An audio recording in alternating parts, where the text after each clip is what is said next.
uvuze ngo iki? nta ubwo umuntu waba warabibabwiye yaba yarababeshye. Oya, ntabwo twabibwiwe, ahubwo twabikoreye ubushakashatsi dusanga Ishimwe Innocent agace atuyemo ari we mwana w'umusore kandi ukiri muto ugaragaraho umwanda. Kuki ugira umwanda? Kuki utoga unukira bagenzi bawe?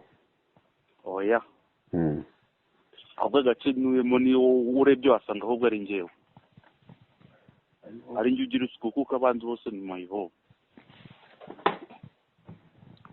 Ubwo ushatse kuvuga ko twibeshye ku gace uturukamo n'aho uvuka? Agace nturukamo se ubwo ntabwo ubundi mwari gutekereza ko ari akahe gace? Oya, ntabwo twebwe turi gukekeranya, kandi nimero yawe twayibonye n'amazina yawe ndakeka ari ayo ngayo. Innocent, kubera icyo utagira isuku nicyo ndi kubaza. Umuntu w'umusore, ingimbi nzima. Ambo njyewe ndayifite. Yego.